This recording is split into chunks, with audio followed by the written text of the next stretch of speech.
Hello and welcome to another edition of Sega Sundays. My name is Justin Towell, aka Cat Gone Crazy.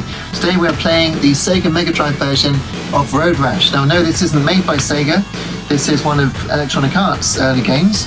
Just turn this down a bit because it's quite raucous. But I do have the cartridge here. My copy is a little bashed up, manky, and no instructions, which is a shame. But the actual code from here is what you're seeing on the screen. I've just used a retro to get it over to my Analogue Pocket so we can play it in 1080p resolution so you get a nice clean picture. I'm still using a official Sega 3-button controller, but it's a USB one. I think it came with the Mega Drive Mini. So let's have a look what we're doing here. You can change your player name, which takes a while. So here we are, level 1 as Just, and Sierra Nevada is the first track, so let's go for it. This is Natasha. Some of these jerks would rather fight than race. Watch yourself out there. Now, the great thing about this game is the other bikers have got names. They've got faces to names for a lot of them, and that really adds to your emotional attachment. Rude Boy is straight off his bike. You can see in the rearview mirror. So this is a beat-em-up on wheels, which is quite a novel idea. It's not really been done that much. I think there is another game, I forget what it's called, I'll put it up on the screen I think. So there is that. We did have some 3D versions of Road Rash, but for me it's the original and Road Rash 2 which are the best. Always will be. I know the 3DO had a great version and that appeared on Saturn and PlayStation, but this is really something special. Now you've only really got 3 attacks at your disposal. The standard punch like this. You can hold up and do a backhand hit, which is very powerful. And you can hold down and do the leg exercises, which I know is making my dad laugh if he's watching this, because I always used to make him laugh doing that down the road. Oh dear. But the kick really isn't very powerful. Now they've knocked me into a car. Good sound effects. So you run back to your bike. The bike has got... Oh dear. The bike has got its own health bar. And you can see from the mirrors if they're coming up. Now, you might be thinking it's not very smooth. In fact, I'd go so far as to say that it's so jerky, it's about the lowest frame rate you can possibly get before a game's unplayable. Having played the PAL version, of course, that really is stretching it because it's even worse than this due to the slower refresh rate and therefore how the processor is running. But the reason it is so jerky is look at the trees and the bikes, in fact everything on the screen. It's not pseudo-scaling. This is the Mega Drive actually scaling sprites. And you're probably thinking, well, how can it do that? Because it doesn't have hardware scaling. And the answer is it's software scaling. And because it has to scale it through software, it takes a long time to do that. It's very processor intensive, hence the low frame rate. But you actually get quite good scaling, I think. It is a shame it's so jerky. But they've packed a lot into the game from a visual point of view. All of the riders are, I think, 2 sprites. I don't think it turns into 2 when you come off the bike. I think the player really is rendered, the rider is rendered over the bike. But also there's that fantastic parallax scrolling background. I mean, how many different layers have we got there? The sky is immense. Clouds are moving at different speeds. And of course you've got other road users on the track.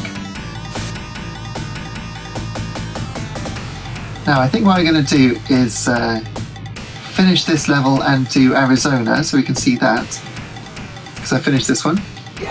And then I think we're going to take a look at the Game Gear version, because that is worth seeing as well. And I love these post-race screens. They're hand-drawn pixel art, and I mean, how much atmosphere is there in that picture?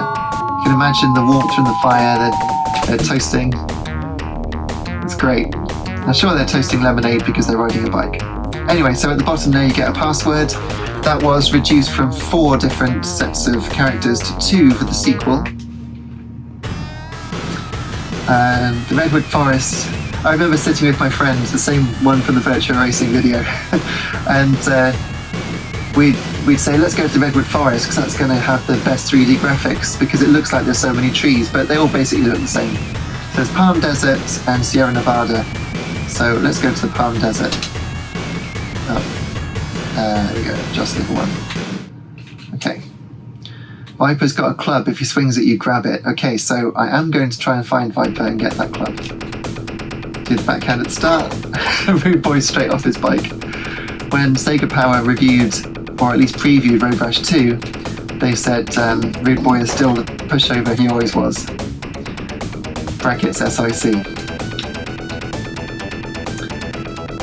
I did love that magazine. I think that was the, how can you say it, the environment around gaming at the time. It was all about playing it with your friends and reading about it in magazines, poring over new screenshots, and that's just not the case anymore. I've written for several magazines, not trying to blow my own trumpet, but they've all closed basically. Most of the magazines I've written for have closed. The official PlayStation, Xbox, and Nintendo magazines are all closed.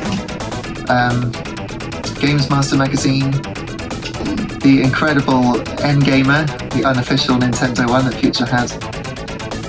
Also Xbox World 360, that was another good one. And of course PSM2 and PSM3, all gone. It's really, really sad. All we've got left now are Edge and PC Gamer. I still write for PC Gamer, I do the Formula 1 reviews. And occasional other things. Oh, and SFX as well, but that doesn't really count. That's not really all about gaming, but I've done a review for them. So it's the end of an era. We really are looking at the past here. You know, I mean, it's so pixelated, but everything around it has changed. And I'm not usually like that. If you've been following my Sega Sundays playlist and the videos every Sunday for months now, you'll know that I don't tend to feel sorry about the state of retro gaming, or at least old games. But things have changed so much. And I don't think necessarily for the better. So that's 4th place for Slater. Now, apparently there's nothing in the code, the coding for the game, that makes the characters remember how you treat them. But I swear, especially Natasha, if you treat her nicely, not only will she not attack you, but she'll slow down out the way. So let's see. Shiva also sometimes has a club. But there's Natasha. Yeah, she definitely drops back out the way. I did decelerate a bit, but she basically put on the brakes. Right, here's Viper. Has he got the club? Yes! Wow, and that was a very close win. So I took his club and I won the race. Very good. Of course, in the sequel, there was a chain as well, which is pretty much the only thing they added to the game besides the 2-player mode. So it does have a bike shop, you can upgrade. Currently I'm $500 off getting the Panda and $2,500 off getting the Banzai. It's worth basically saving up for the Kamikaze at $8,000. But anyway, let's switch over to the Game Gear game. So here is the Game Gear version of the game. This is, I think, the UK version actually, and that's going to go in the back of my Analogue Pocket. And hopefully it will come up on the screen here as Road Rash, and it does. Great. So let's have a go. Now the resolution, of course, is going to be much lower because, as you undoubtedly know, the Game Gear was a handheld that came out in 1990, I believe. I don't think it was 91, I think it was 1990, but around that time. And this is converted by Probe, who were involved in flashbacks. They had a really good reputation at the time. And the presentation is very similar to that of the Mega Drive version. Probe have done such a fantastic job here. You see we've got the same level select. We'll try the Redwood Forest and see if it really is a 3D forest. Again, we've got Natasha here saying watch out for intersection signs, they can save you in a blind turn. These are randomized, it seems. And look at this. The road is the same engine, basically. It's also 3D. Appears to be 3D, of course it's a very clever 2D effect, but There are hills. You can see over the hills. You can see the track coming up the other side of these small valleys in the road. If you go off the road, then you get the different colours of dust at your wheels. And the only real difference over the Mega Drive engine is that the software scaling is gone, and in its place we've got pseudo scaling. So the bikes and the trees and the signs and everything have got about 4 levels of scaling. 3, let's see. Right, 1, 2, 3, 4. Yeah. So everything's got 4 different versions of scale. But on the small screen, it's really difficult to tell if it's pseudo-scaling or really scaling. There's a decent sense of 3D depth to everything as well, with some trees and telegraph poles and everything noticeably further away from the road than others.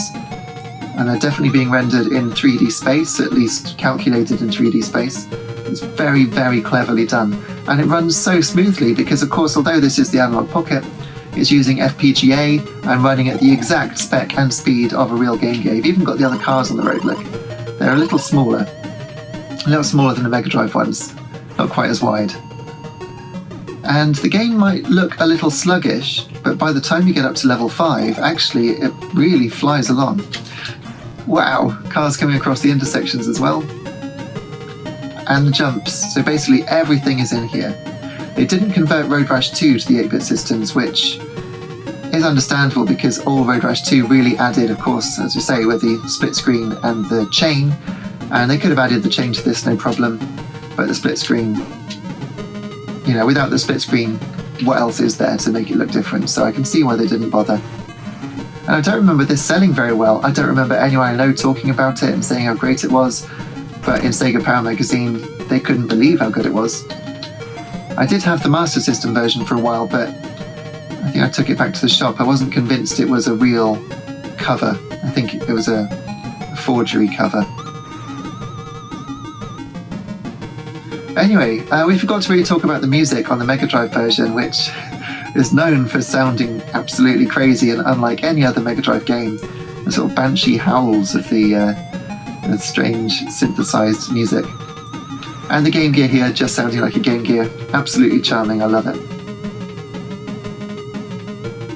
So even though I didn't have this as a child, this is the sound of my childhood. But if you notice there with the cattle by the side of the track, I think this is even the circuits, well, the routes from the Mega Drive version. Really, really clever.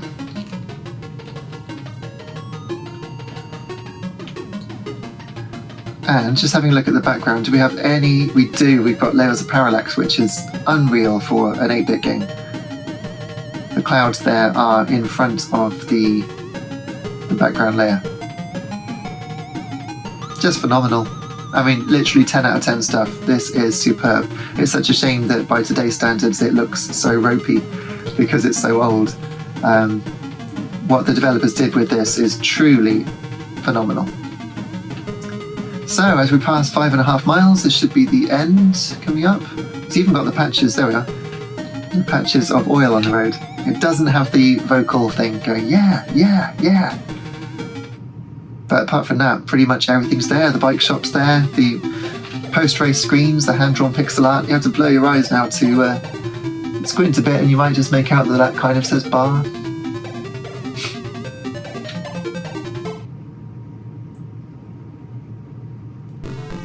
And there's the bike shop.